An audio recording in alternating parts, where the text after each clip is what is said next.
Welcome to my channel Pradeep study Adda. आज आपका DElEd 4th semester में हिंदी बहुविकल्पीय प्रश्नों का 50 प्रश्नों का पूरा ये क्लास रहेगा। तो आप लोग इस वीडियो को बिना स्किप करे शुरू से एंड तक देखें और ये बहुत ही चुनिंदा क्वेश्चन है आपके पेपर के लिए। तो आप लोग जो नए चैनल पे जुड़े हैं भाई बहन, वो चैनल को सब्सक्राइब करें और वीडियो को ज़्यादा से ज़्यादा शेयर करें। चलते हैं अपनी क्लास की ओर और करते हैं आज आपके जो बहुविकल्पीय प्रश्न हैं हिंदी विषय में, बहुत ही महत्वपूर्ण प्रश्न हैं। तो उनको आज पढ़ते हैं, देखते हैं आपकी क्लास में।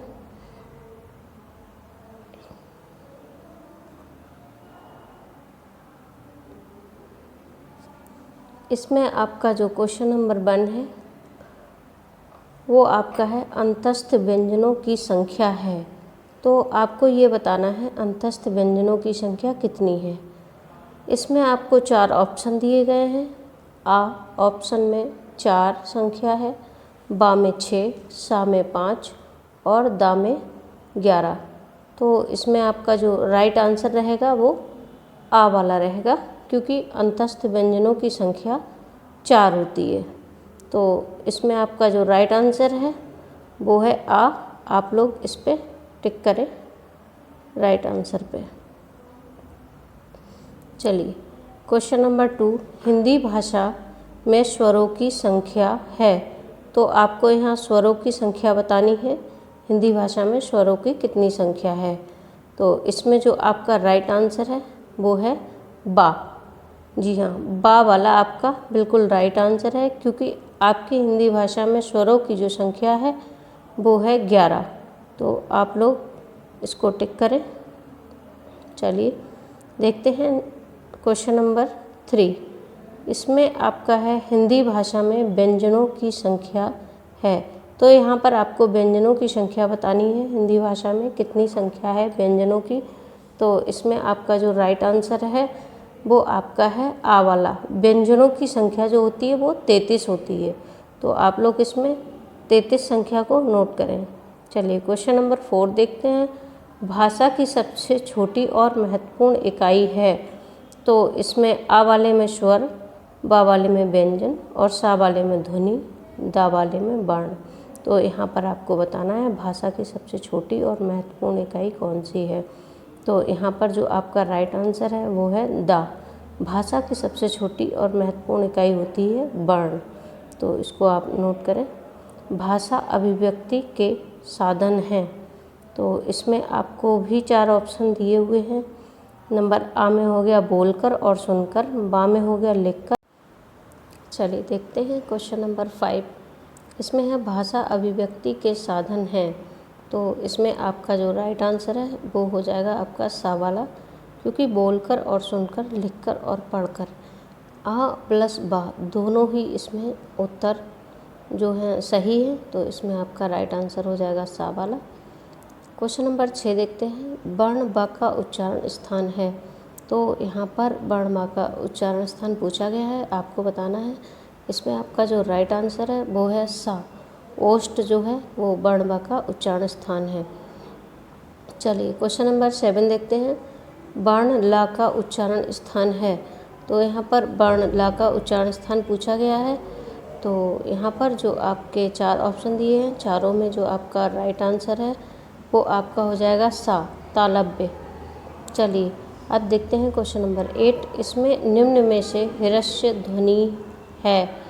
तो इसमें ह्रस्व ध्वनि जो है वो पूछी गई है, कौन सी है। तो इसमें आपका जो राइट आंसर है वो आपका हो जाएगा दा वाला, ई। ई बिल्कुल राइट आंसर है, आप लोग इसको कॉपी में नोट करें। चलिए अब देखते हैं क्वेश्चन नंबर 9। इसमें दिया है निम्न में से ह्रस्व स्वर नहीं है। तो इसमें ह्रस्व स्वर नहीं है वो आपको बताना है। तो इसमें आ वाले में ई है, बा वाले में आ है और सा वाले में ऊ है। तो इसमें जो नहीं है वो है आपका दा, बड़ा आ। ये आपका ह्रस्व स्वर नहीं है। चलिए क्वेश्चन नंबर 10। इसमें आपका दिया है शब्दों के शुद्ध उच्चारण का विकास होता है। तो यहाँ पर जो आपका राइट आंसर है वो आपका सा है। आ और बा दोनों के द्वारा, मतलब वचन शिक्षण के द्वारा भी और लेखन शिक्षण के द्वारा भी। तो इसमें आपका जो राइट आंसर है वो आ बा दोनों है, तो सा वाला हो जाएगा।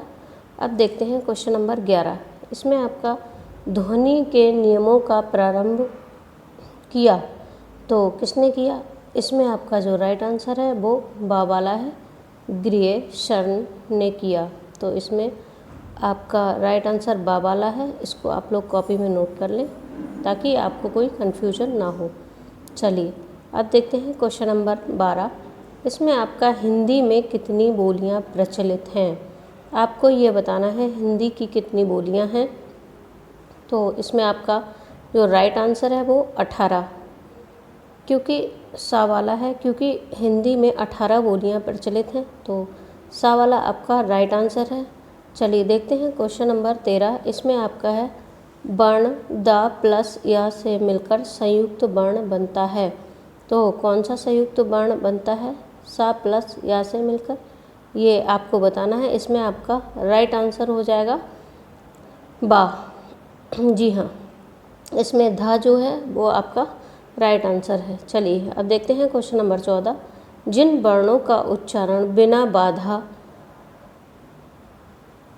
और अवरोध के होता है ऐसे वर्ण कहलाते हैं। तो इसमें आपका आ में स्वर, बा में व्यंजन और आवासा दोनों या वर्णमाला। तो इसमें आपका जो राइट आंसर है वो आ वाला हो जाएगा, क्योंकि जिनमें कोई बाधा नहीं आती है वो हैं स्वर। चलिए अब देखते हैं क्वेश्चन नंबर 15। इसमें है निम्न में से कौन असत्य है? तो इसमें आपको ये बताना है कि इनमें से कौन सा असत्य है। तो इसका जो राइट आंसर है वो हो जाएगा आपका ता। ओष्ठ जो है व्यंजन है, तो ये आपका आ वाला जो है वो बिल्कुल राइट आंसर है। चलिए अब देखते हैं 16 वाले में चा वर्ग है। तो आपको यहाँ पे चा वर्ग के जो शब्द आते हैं उनके बारे में बताना है कि वो कौन से उसमें आते हैं। चलिए यहाँ पर आपका जो राइट आंसर है वो हो जाएगा आ। चा वर्ग आता है तालव्य में। चलिए क्वेश्चन नंबर 17 देखते हैं। निम्न में से कौन पार्श्विक वर्ण है? तो यहाँ पर आपको पार्श्विक वर्ण बताना है। यहाँ पर आपका जो राइट आंसर है वो आपका हो जाएगा सा। ला जो है वो आपका पार्श्विक वर्ण है। चलिए क्वेश्चन नंबर 18 देखते हैं। निम्न में से कौन उत्क्षिप्त व्यंजन है? तो यहाँ पर आपको उत्क्षिप्त व्यंजन कौन सा है ये बताना है। तो यहाँ पर जो आपका राइट आंसर है वो बा वाला हो जाएगा। ड और ढा ये दोनों हैं, तो आपको यहाँ पर बा वाला नोट करना है। चलिए अब देखते हैं क्वेश्चन नंबर 19। इसमें ज्ञा को वर्णमाला में माना जाता है। ज्ञा को वर्णमाला में क्या माना जाता है ये आप सबको पता होगा। ज्ञा जो है वो दो शब्दों के, दो वर्णों के मेल से बनता है। तो यहाँ पर आ वाला बिल्कुल राइट आंसर हो जाएगा। संयुक्त व्यंजन, दो व्यंजनों के मेल से जो व्यंजन बनता है उसको संयुक्त व्यंजन बोलते हैं। तो ज्ञा वाला संयुक्त व्यंजन में आता है। यहाँ पर आ वाला आपका बिल्कुल राइट आंसर है।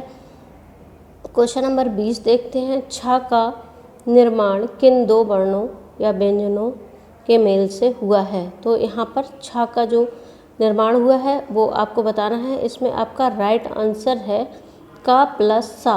तो इसमें आपका राइट आंसर हो जाएगा आ वाला। का प्लस सा मिलकर बनता है छा। तो आप लोग इसको अच्छे से कॉपी में नोट कर लें ताकि आपको कोई कन्फ्यूजन ना हो, और क्वेश्चन को अच्छे से पढ़ें तभी आंसर नोट करें, क्योंकि कभी कभी ऐसा होता है आप लोग एग्ज़ाम टाइम क्वेश्चन जल्दबाजी में करते हैं और आंसर दूसरा टिक लगा देते हैं। तो क्वेश्चन को अच्छे से पढ़ें और फिर आंसर को लिखें। निम्न में से कौन अंतस्थ व्यंजन वर्ण नहीं है? तो यहाँ पर आपको ये बताना है अंतस्थ व्यंजन वर्ण नहीं है। तो यहाँ पर आपको देखें ध्यान से, आ वाले में या है, बा वाले में रा है और सा वाले में ला है, दा वाले में मा है। तो यहाँ पर या, रा, ला ये तीनों एक ही श्रेणी में आ रहे हैं और आपका माँ जो है माँ बिल्कुल अलग है। तो यहाँ पर नहीं है ये पूछा गया है, तो कौन सा नहीं है? इसमें माँ वाला नहीं है। तो इसमें आपका जो राइट आंसर है वो हो जाएगा आपका दा। चलिए आगे देखते हैं क्वेश्चन नंबर 22 इसमें है वर्णमाला में किसे स्पर्श संघर्षी भी कहा जाता है। तो ये आपको पता ही होगा, नहीं है तो यहाँ से आप लोग देखिए, का वर्ग से या टा वर्ग से या चा वर्ग से या पा वर्ग को। तो इसमें किसको कहा गया है? इसमें आपका जो राइट आंसर है वो आपका हो जाएगा सा। चा वर्ग के जितने भी शब्द होते हैं वो स्पर्श संघर्षी कहलाए जाते हैं। चलिए अब देखते हैं निम्न में से किस शब्द में शुद्ध मात्रा प्रयुक्त हुई है। तो यहाँ पर रेणु जो शब्द है वो 4 ऑप्शन में लिखा हुआ है, मात्राएं चेंज की हुई हैं। तो आपको यहाँ पर बताना है इसमें जो सही शब्द है वो कौन सा है। तो यहाँ पर जो सही शब्द है वो आपका हो जाएगा बा, रेणु। छोटे ऊ की मात्रा लग के रेणु जो शब्द बना है ये बिल्कुल सही शब्द है। तो आप लोग इसको ज़रा देख लें। इसी तरह से कई शब्द आपके एग्ज़ाम में ऐसे आते हैं जो आपके लिए दिए जाते हैं। तो इस तरह के और भी कई शब्द होते हैं जो आप अच्छे से देख लें और नोट कर लें। निम्न में से कौन सा युग्म कंठ तालव्य है। तो यहाँ पर कंठ तालव्य वाला जो युग्म है उसके बारे में आपको बताना है। तो इसमें आपका राइट आंसर हो जाएगा आ वाला, ए और ए, ये बिल्कुल सही है। चलिए अब देखते हैं क्वेश्चन नंबर 25। इसमें औ का उच्चारण स्थान पूछा गया है। तो यहाँ पर आपको बताना है औ का उच्चारण स्थान क्या होता है। तो यहाँ पर आपका जो राइट आंसर है वो आपका हो जाएगा आ, कंठोष्ठ, कंठ और ओठ से कंठोष्ठ, ये आपका उच्चारण स्थान आ वाला बिल्कुल राइट आंसर है। चलिए अब देखते हैं क्वेश्चन नंबर 26।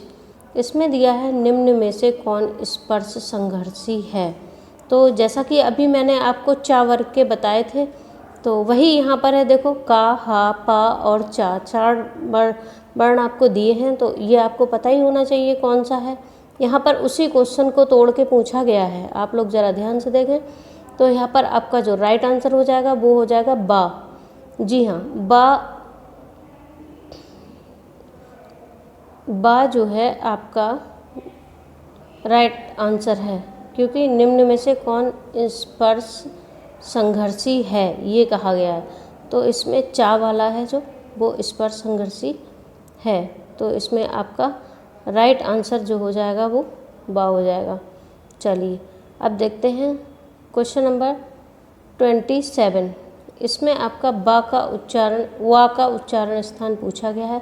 तो वा का उच्चारण स्थान क्या होगा आप लोग को यहाँ पर बताना है। इसमें आपका हो जाएगा राइट आंसर आ वाला आपका बिल्कुल राइट आंसर है, दंतोष्ठीय वा। चलिए अब देखते हैं क्वेश्चन नंबर 28। इसमें फा का उच्चारण स्थान क्या है ये पूछा गया है। तो आपको यहाँ पर बताना है फा का उच्चारण स्थान। तो यहाँ पर आपका जो राइट आंसर है वो आपका दा हो जाएगा, दंत। चलिए अब देखते हैं क्वेश्चन नंबर 29। इसमें आपका निम्न में से कौन ऊष्मीय व्यंजन नहीं है। तो ये पूछा गया है ऊष्मीय व्यंजन कौन सा नहीं है। तो यहाँ पर आपका जो राइट आंसर है वो आपका हो जाएगा दा, रा जो है वो ऊष्मीय व्यंजन नहीं है। चलिए अब क्वेश्चन नंबर देखते हैं यहाँ पर 30। इसमें है संयुक्त स्वर है। तो संयुक्त स्वर क्या है इसमें आपको बताना है। तो इसमें संयुक्त स्वर जो है वो आपका राइट आंसर आपका हो जाएगा बा वाला। यहाँ पर इसका बड़ा आ, बड़ी ई, बड़ा ऊ, ए, औ, ये सारे संयुक्त स्वर में आते हैं। तो बा वाला आपका राइट आंसर है। चलिए अब क्वेश्चन नंबर देखते हैं यहाँ 31। इसमें आपका जो है वो पूछा गया है वर्णमाला में अंतस्थ व्यंजन है।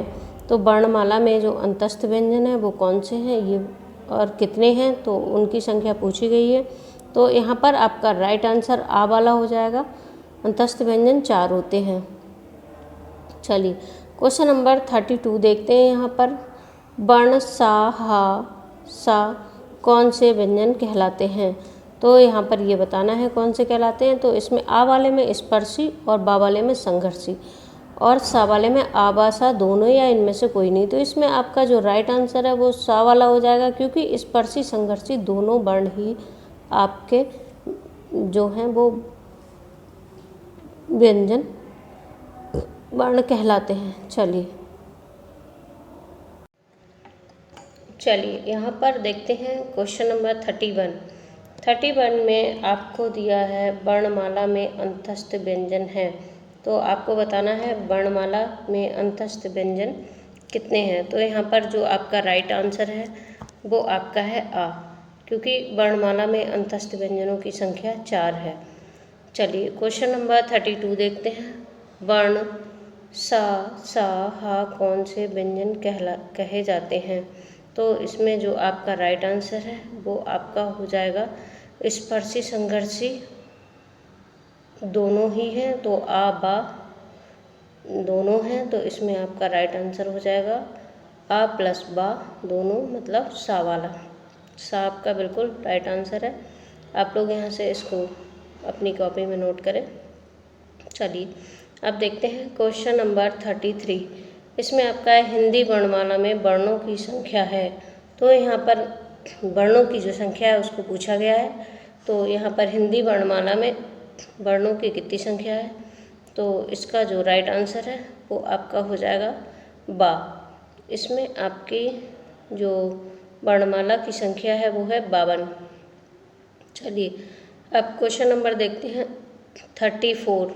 तो इसमें संयुक्त व्यंजनों की संख्या है।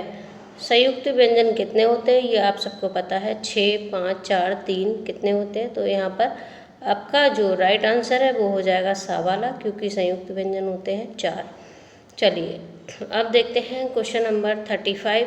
इसमें हंस पद का चिन्ह है। तो यहाँ पर जो चिन्ह है ये पूछे गए हैं कौन सा है, तो इसमें आपका राइट आंसर हो जाएगा बा वाला जो चिन्ह है ये हंस पद का चिन्ह है। चलिए अब देखते हैं क्वेश्चन नंबर 36। यहाँ पर अदृश्य संवृत स्वर है। तो यहाँ पर जो ये पूछा गया है, तो इसमें आ वाले में ए ओ, बा वाले में ए ओ, और ई वाले में सा वाले में ई आ, और दा वाले में बड़ा आ। तो यहाँ पर आपका जो राइट आंसर है वो हो जाएगा बा, ए और ओ। चलिए अब देखते हैं 37। इसमें आपका कंठ ध्वनि का सही प्रयोग है। तो यहाँ पर ये 4 विकल्प दिए हैं, जिसमें आपका आ वाले में कुर्सी, बा वाले में मेज, और खा वाले में हो गया, सा वाले में खड़ग, और दा वाले में दवात। तो यहाँ कंठ से जो है वो आपका राइट आंसर है सा, खड़ग। खड़क जो शब्द है वो पढ़ेंगे तो कंठ ध्वनि का सही प्रयोग होता है।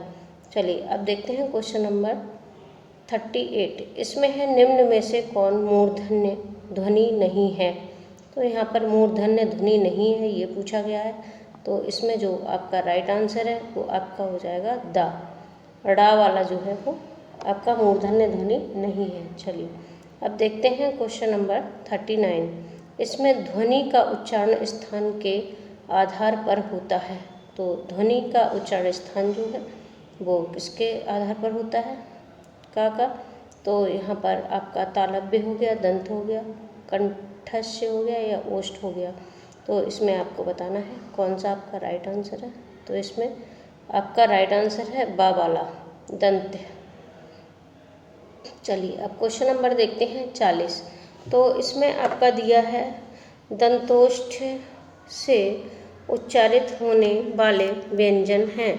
तो यहाँ पर व्यंजनों की संख्या पूछी गई है, दंत और ओष्ठ से उच्चारण होने वाले कौन से हैं। तो यहाँ पर आपका जो राइट आंसर है वो आ वाला हो जाएगा, क्योंकि फा और बा ये दोनों शब्द जो हैं वो दंतोष्ठीय होते हैं।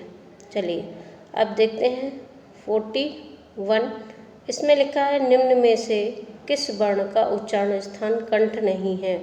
तो इसमें ये पूछा गया है निम्न में से कंठ कौन सा नहीं है। का, खा, गा ये तीनों एक ही उसमें आ रहे हैं लय में। तो इसमें आपका का, खा, गा तो एक जैसा है, तो नहीं है कौन सा, अड़ा।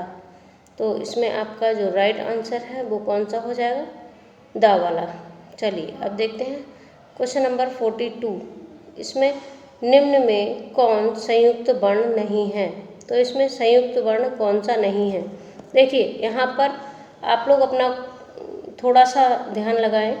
आ वाले में छा है, बा वाले में त्रा है और सा वाले में ज्ञा है।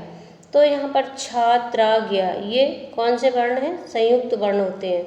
और यहाँ पर पूछा गया नहीं है, तो इसमें आपका राइट आंसर दा वाला हो जाएगा, क्योंकि री जो होता है वो संयुक्त नहीं है। चलिए, तो इसमें राइट आंसर आपका दा वाला है, इसको नोट करें। अगले क्वेश्चन देखते हैं 43। इसमें दिया है निम्न में से कौन सा सही है। तो इसमें आपका जो सही ऑप्शन है वो पूछा गया है, 4 ऑप्शन दिए गए हैं। तो इसमें आप यहाँ पर 2 ऑप्शन ऊपर हैं और ये 2 ऑप्शन आपके नीचे दिए गए हैं। इनमें से देख के आपको बताना है कौन सा सही है। तो यहाँ से आपको ये नीचे जो सा वाला है ये आपका बिल्कुल सही आंसर है। च, छ, ज, झ स्पर्शी संघर्षी हैं, ये आपका बिल्कुल राइट आंसर है। चलिए अब देखते हैं 44। इसमें निम्न में से कौन सही शब्द है। तो ये 4 शब्द दिए गए हैं, इनमें से जो आपका सही शब्द है वो पूछा गया है कौन सा है, तो आपको इसमें बताना है। इसमें आपका राइट आंसर है वो है आपका बा। परीक्षा शब्द जो है वो एकदम राइट आंसर है, तो यहाँ पर बा वाला राइट आंसर है। इसी तरह के और भी सवाल आते हैं जो 4 एक जैसे दिए हुए होते हैं, उनमें आपको सही मात्रा और अक्षर का ज्ञान करना होता है कौन सा शब्द सही है। तो इसको आप लोग अच्छे से देख लें और इसी तरह के और भी क्वेश्चन करके आप लोग देख लें ताकि आपको कोई डिस्टरबेंस ना हो। चलिए, उपकार का विलोम है, तो इसमें उपकार का विलोम कौन सा है? निंदा, बुराई, अस्पर्श, अपकर्ष या अपकार। तो यहाँ पर आपका जो राइट आंसर हो जाएगा वो दा हो जाएगा, उपकार का हो जाएगा अपकार। चलिए अब देखते हैं क्वेश्चन नंबर 46। इसमें आपका दिया है ऐश्वर्य का विलोम है। तो ऐश्वर्य का विलोम क्या है यहाँ पर आपको बताना है। तो यहाँ पर आपका राइट आंसर हो जाएगा बा, अनैश्वर्य, ये ऐश्वर्य का विलोम शब्द है। चलिए अब देखते हैं क्वेश्चन नंबर 47। इसमें दिया है ओजस्वी का विलोम है। तो इसमें ओजस्वी का विलोम क्या है ये आपको बताना है। तो यहाँ पर जो आपका राइट आंसर है वो आपका आ वाला हो जाएगा, क्योंकि ओजस्वी का विलोम होता है निस्तेज। तो आ ऑप्शन आपका बिल्कुल सही है। चलिए अब देखते हैं 48। यहाँ पर आपका करुण का विलोम है। तो आपको यहाँ पर करुण का विलोम बताना है क्या है। यहाँ पर आपका जो राइट आंसर है वो आपका हो जाएगा करुण का विलोम सा वाला, निष्ठुर। निष्ठुर जो है एकदम राइट आंसर है। चलिए अब देखते हैं क्वेश्चन नंबर 49। इसमें कृत्रिमिक का विलोम पूछा गया है। तो कृत्रिमिक का विलोम शब्द जो है वो आपका है प्राकृतिक। तो इसमें दा वाला आपका राइट आंसर है। चलिए क्वेश्चन नंबर 50 देखते हैं। अभिज्ञ का विलोम क्या है। तो यहाँ पर अभिज्ञ का विलोम जो है वो अनभिज्ञ हो जाएगा। तो यहाँ पर बा वाला आपका राइट आंसर है। यहाँ थोड़ी लिखने में मिस्टेक हो गई है, तो आप लोग इसको सही कर लें। और आज के लिए इतना ही, मिलते हैं अगली वीडियो में, अगली क्लास में और नए क्वेश्चनों के साथ। ये क्वेश्चन जो है आपके लिए बहुत ही ज़्यादा चुनिंदा क्वेश्चन है, तो सभी स्टूडेंट्स वीडियो को ध्यान से देखें और हर एक क्वेश्चन को नोट करें। वीडियो को ज़्यादा से ज़्यादा शेयर करें, चैनल को सब्सक्राइब करें और सपोर्ट करें। अगर आपको कुछ समझ में नहीं आया हो तो कमेंट्स बॉक्स में कमेंट ज़रूर करें। Thank you.